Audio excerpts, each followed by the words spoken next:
ഈ sweet potato വെറുതെ വേവിച്ച് കഴിക്കുന്നതിന് പകരം ഒരു ചെറിയൊരു മോഡിഫിക്കേഷൻ വരുത്തിയിട്ട് ഒരു അടിപൊളി ടേസ്റ്റ് വരുന്ന ഒരു ഡിഷ് ഉണ്ടാക്കിയല്ലോ. ഒരുപാട് ടൈം എടുക്കുന്ന പരിപാടിയല്ല, അതുകൊണ്ട് നിങ്ങൾക്ക് എന്തായാലും ട്രൈ ചെയ്യാം. അതിന് ആദ്യം വേവിച്ചെടുക്കുക. കുക്കറിലാണെങ്കിൽ 2 വിസിൽ സംഭവം റെഡി ആയിട്ട് കിട്ടും. അതിൻ്റെ കൂടെ കുറച്ച് ഉപ്പും കൂടി ആഡ് ചെയ്യുന്നുണ്ട് കേട്ടോ.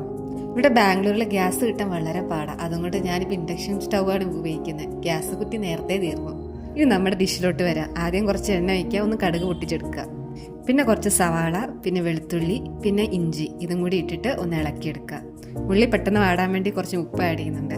ഇതൊക്കെ ഞാൻ പ്രത്യേകിച്ച് പറയേണ്ട കാര്യമില്ലല്ലോ, എല്ലാവർക്കും അറിയുന്നതായിരിക്കും. പിന്നെ കുറച്ച് മുളക് പൊടി, മഞ്ഞൾപ്പൊടി, കുരുമുളക്, പിന്നെ കുറച്ച് മല്ലിപ്പൊടിയും കൂടി ഇട്ടിട്ട് അതിൻ്റെ പച്ചച്ചുവ മാറി കഴിയുമ്പോഴത്തേക്ക് നമ്മുടെ സ്വീറ്റ് പൊട്ടാറ്റോ അത് ചെറുതായിട്ട് കഷ്ണമായിട്ട് മുറിച്ചിട്ടാണ് ഇടുന്നത്. ഇനി ശരിക്കും ഇളക്കിയിട്ട് എല്ലാ മസാലയൊക്കെ ഒന്ന് പിടിച്ചു കഴിഞ്ഞാൽ സംഭവം റെഡി. വെറുതെ വേവിച്ച് കഴിച്ചാലേ ഈ 2 കഷ്ണം തൊണ്ടയിൽ എത്തി കഴിയുമ്പോഴത്തേക്ക് അത് ശരിക്കും ഇറങ്ങൂല, പിന്നെ വെള്ളം കുടിച്ച് വേണം ഇറക്കാൻ. പക്ഷെ ഇത് അതിന് ഹെൽപ്പ് ചെയ്യും.